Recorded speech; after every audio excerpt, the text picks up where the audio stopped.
కేవలం cricket bat దొంగతనానికి వచ్చి బాలికను హత్య చేసినట్లు నిందితుడు ఒప్పుకున్నాడని తెలిపారు Balanagar DCP Suresh Kumar. CC camera ఆధారంగా దర్యాప్తు చేయడం వల్లే విచారణ ఆలస్యమైందన్నారు.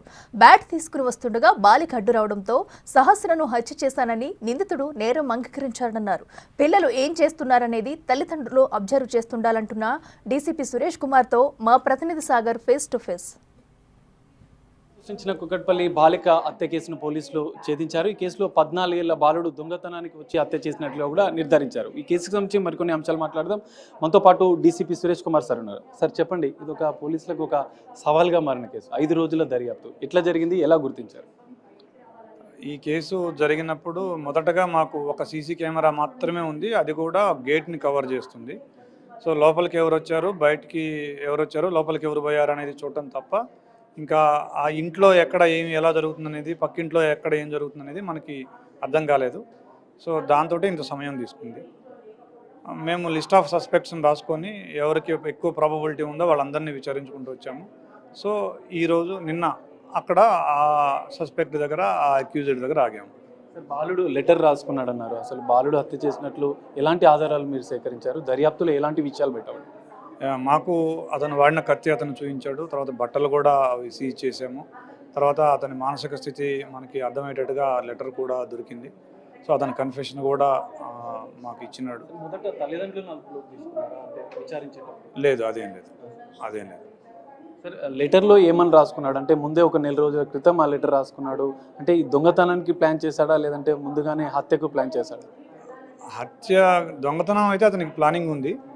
అయితే ఆ కత్తి తీసుకుపోవడం దీన్ని బట్టి మనం అతనికి ఎవరైనా అడ్డు వస్తే వాళ్ళ మీద కూడా దాడి చేయాలని ఉందేమో అని మాకు అనిపించింది. సరే, ఆ లెటర్లో హుండీ దొంగతనానికి సంబంధించిన అన్నట్టు కూడా రాసుకున్నట్లు తెలిసింది. మరి ఇందులో ఆ దొంగతనం జరిగిందా, డబ్బు కోసం దొంగతనం చేశాడా? క్రికెట్ బ్యాట్ అంటున్నారు. క్రికెట్ బ్యాట్ కోసం హత్య చేసిన పరిస్థితులు ఎట్లా? అంటే మనము అతని మానసిక స్థితి అతనికి ఎలా ఉందో అనేది అతనికి తెలియాలి. అతను ఏం ఆలోచించాడు అనేది అతని మానసిక స్థితిని బట్టి ఉంటుంది. లేదు, డబ్బులు ఏది ఎక్కడ పోయినట్టుగా పేరెంట్స్, అమ్మాయి డిసీజ్డ్ పేరెంట్స్ మనకి ₹1 కూడా పోయినట్టు చెప్పలేదు. 1 గ్రామ్ బంగారం పోయినట్టు కూడా చెప్పలేదు. అక్యూజ్డ్ కూడా చెప్పడం నేను బ్యాట్ కోసమే పోయానని చెప్తున్నాడు. తల్లిదండ్రులు ఏం చెప్పారు సార్ విచారణలో బాలుడికి సంబంధించిన మానసిక పరిస్థితి? బాలుడి తల్లితో మనం మాట్లాడినప్పుడు బాలుడి తల్లి ఫస్ట్ డేనే సస్పెక్ట్ చేసింది.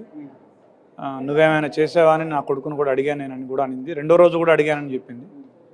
సార్, ఎట్లా బిల్డింగ్ నుంచి దూకడం ఇదంతా ఎట్లా చేసినట్టు మీకు విచారణలో బాలుడు ఎక్స్ప్లెయిన్ చేశారు?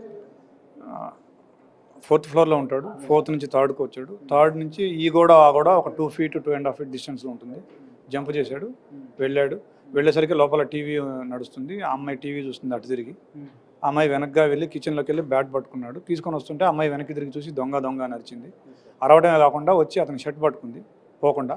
దాంతో అమ్మాయిని గట్టిగా పుష్ చేసి కాటు మీద పడిపోయాక ఆ అమ్మాయి మీద విచక్షణారహితంగా దాడి చేశాడు కత్తితోటి. సార్, గతంలో బాలుడు దొంగతనాలు చేసినట్లు ఏమైనా తెలిసిందా? ఆ బిల్డింగ్ల నుంచి ఇంతకుముందు ఏమైనా వెళ్ళినట్లు ఏమైనా? లేదు, మా విచారణలో అట్లాంటిది రాలేదు. సరే, ఈ సందర్భంగా మీరు తల్లిదండ్రులకి, ఎందుకంటే పోలీసులకే ఒక సవాల్గా మిగిలిన కేసు ఇది. సో సీసీ కెమెరాల అంశంలో దాదాపు 100,000 మంది పోలీసులు మీరు దర్యాప్తు చేశారు. సో ఎంతమందిని మొత్తం విచారించారు? బాలుడిని ప్రధానంగా గుర్తించడానికి మీకు దొరికిన మెయిన్ ఆధారం ఏంటి సార్? మాకు హ్యూమన్ ఇన్పుట్ వచ్చింది. తర్వాత బాలుడిది కూడా మళ్ళీ టెక్నికల్ ఇన్పుట్ ద్వారా మళ్ళీ రూల్ అవుట్ చేసుకున్నాము. అతను ఏ టైంకి బయటికి వెళ్ళాడు, ఏ టైంకి వచ్చాడని. తర్వాత తల్లిదండ్రులకి మా యొక్క సూచన ఏంటంటే పోలీస్ తరఫున పిల్లలు ఓటీటీలో కానీ, యూట్యూబ్స్లో కానీ, సెల్ ఫోన్స్లో కానీ ఏం వాచ్ చేస్తున్నారు, ఏం గేమ్స్ ఆడుతున్నారు అనేది ఒక కన్నేసి ఉంచండి. వాళ్ళ మనస్తత్వాలు ఎట్లా ఉంటున్నాయి కూడా వాళ్ళతోటి ఒక కన్నేసి వాళ్ళు ఎట్లా ప్రవర్తిస్తున్నారో అబ్జర్వ్ చేసుకుంటూ ఉండండి. సార్, ఫైనల్గా హత్య జరిగిన తర్వాత పోలీసులు అంతా హడావిడి చూసి అంటే బాలుడు ఏమైనా బయటికి వెళ్ళే ప్రయత్నం చేశాడా, లేదంటే ఆ హడావిడిని చూసి ఏమని చెప్పాడు? అదేమి మనకేం చెప్పలేదు.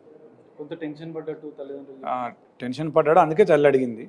తల్లి ఆ టెన్షన్ చూసి తల్లి అడిగింది. మనం నిన్న ఎప్పుడైతే మనం అదుపులో తీసుకున్నామో అతను ఆ రోజు వెళ్ళాడు. ఆ తర్వాత థ్యాంక్ యూ.